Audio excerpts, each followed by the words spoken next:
And the nice thing is that you, over the last decades, you have developed many products, many innovative things. One of them is Mindsonar. You already mentioned it before. It's a tool to measure how people think. Yes. Can you tell us a little bit about it and its use and how people can benefit from it?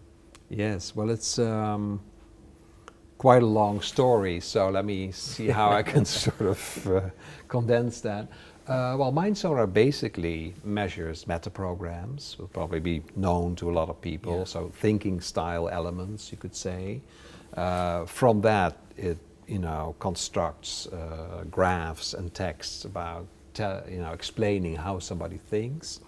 And it uses the spiral dynamics, drives to categorize somebody's criteria. Yes. So it also takes the hierarchy of criteria and then attaches grave drives to that, so you can compare criteria between different people. Yeah.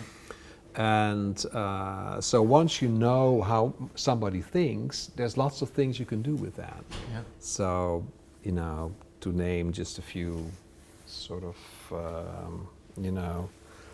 showcase projects. It's used in the Dutch military, for instance, when somebody does a leadership training, when he wants to be a colonel in the Dutch military. He's Mindsonar to see what his thinking is, and then he himself defines how a colonel should think, and then that's part of his leadership training. It was used in the 2012 Olympic Games for the horse equestrian team. Yeah. They won lots of medals. So the idea is, if you can measure how somebody thinks, you can coach this person, yes. You can do team building with it, you can even do organizational development with it. And it's right now it's being used in many different countries. We just went to South America last year and United States. We were actually teaching it in the United States, so we did a reverse direction, right, from Holland to the United States. Well, there's lots more to say, but that's one of the products we have. What are the direct benefits when people use this tool? The direct benefits?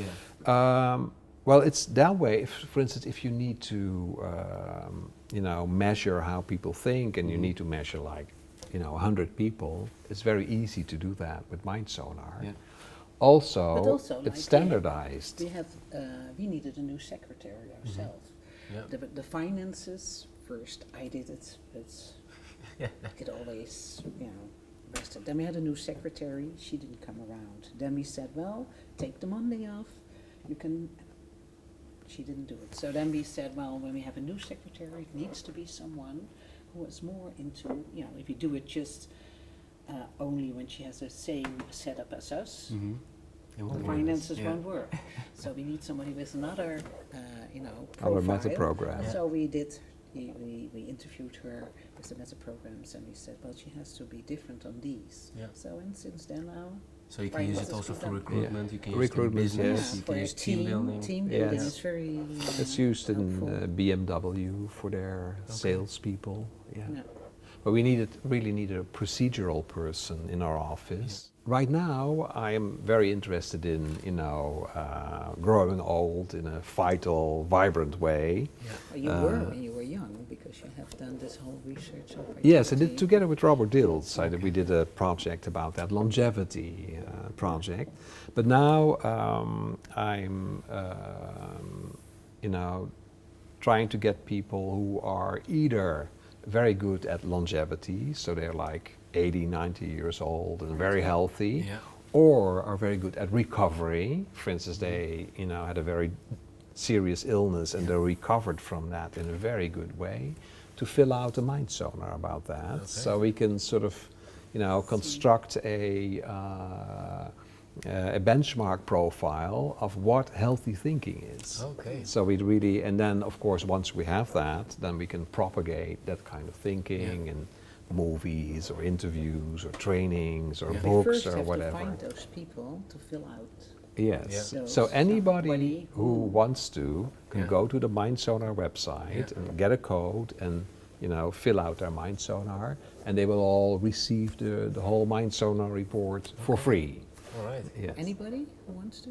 Or Yeah, anybody who wants to, who is healthy and vital. is In that- one in of that those profile. categories, Okay. either an expert in longevity Yeah. or an expert in recovery. Yeah.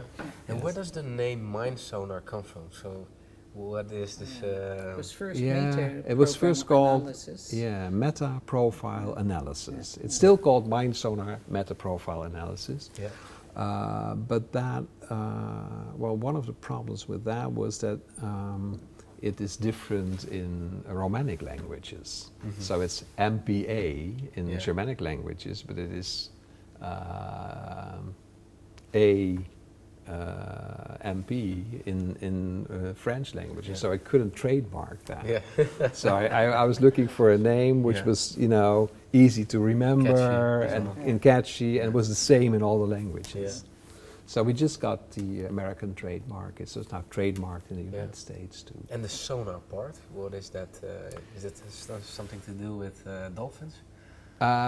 Yes, sonar is a system where you can, view the ocean floor, for instance, or through fog. So sonar is a technology that enables you to see things that you cannot see with the naked eye. Uh-huh. So that's the metaphor. That's And nice. also, it takes a trained person to understand what the sonar is showing. Yeah. Just like an X-ray, you need a trained doctor to see what the Exactly. X-ray Yeah. means. Yeah. And you train people also to be able to use Mindsonar for themselves Yes, and yes. to teach others maybe, or To coach people, to do team building, to Yeah. do organizational projects. okay. Yeah, we teach it in, like I said, the United States, South America. We are hopefully going to Buenos Aires this year, teaching Okay. it, and somebody in Poland, somebody in Czechia, all kinds of India, different places. Yeah.